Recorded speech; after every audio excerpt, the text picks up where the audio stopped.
फलटणमधल्या महिला डॉक्टर आत्महत्या प्रकरणामुळे राजकीय वातावरण तापलं असून अंबादास दानवेंनी गंभीर असे आरोप केलेले। आता माजी खासदार रणजितसिंह नाईक निंबाळकर यांचीही या संदर्भातली प्रतिक्रिया आलेली आहे। या सगळ्या प्रकरणामध्ये मागच्या काळामध्ये एक महाडिक नावाचे पीआय या ठिकाणी होते। या महाडिकांकडे सुद्धा या भगिनीनं तक्रार केलेली होती जुलै महिन्यामध्ये।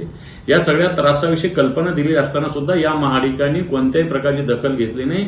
या वैद्यकीय अधिकाऱ्याचा अर्ज कचऱ्याच्या कुंडीत टाकला आणि म्हणून हे महाडिक आता माझ्या माहितीप्रमाणे डीवायएसपी झालेले नंदुरबारला गेले, यांच्यावर सुद्धा कारवाई करा, यांना हातकड्या घातल्या पाहिजे अशा अधिकाऱ्यांना। सरकार भारतीय जनता पार्टीत असताना, गृहमंत्री देवेंद्रजी चालवत असताना अशा पद्धतीनं पोलीस दल अशा पद्धतीनं काम करत असेल आणि सत्ताधारी पक्षाचे लोक अशा पद्धतीनं, ही माहिती आहे की या ठिकाणी माजी खासदारांच्या पीआयने सुद्धा या सगळ्याच्यामध्ये फोन केलेले आणि म्हणून हा जो जीव गेलेला आहे हा या व्यवस्थेने घेतलेला जीव आहे। एकंदरच त्यांनी या सगळ्या प्रकरणाचा विचारायला पाहिजे। त्या बिचारीने आत्महत्या करण्यापूर्वी त्या स्वतःच्या हातावर सगळं लिहून ठेवलं होतं की कोणामुळे आत्महत्या करतोय वगैरे काय, आणि तिच्या चौकशी चालली होती, त्याला अनेक काळ लोटलेला होता। त्या चौकशीच्या काळामधली एक लाईन पकडून त्यांना कोणीतरी ते सगळं फिडिंग दिलेलं, त्याच्यावरून ते बोलले।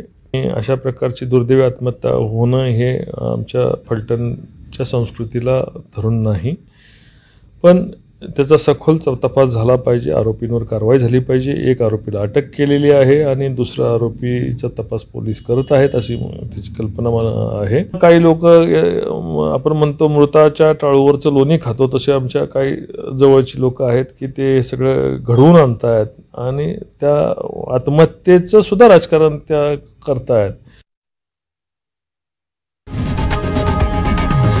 लोकशाही मराठी ऐका, पहा, जागरूक रहा।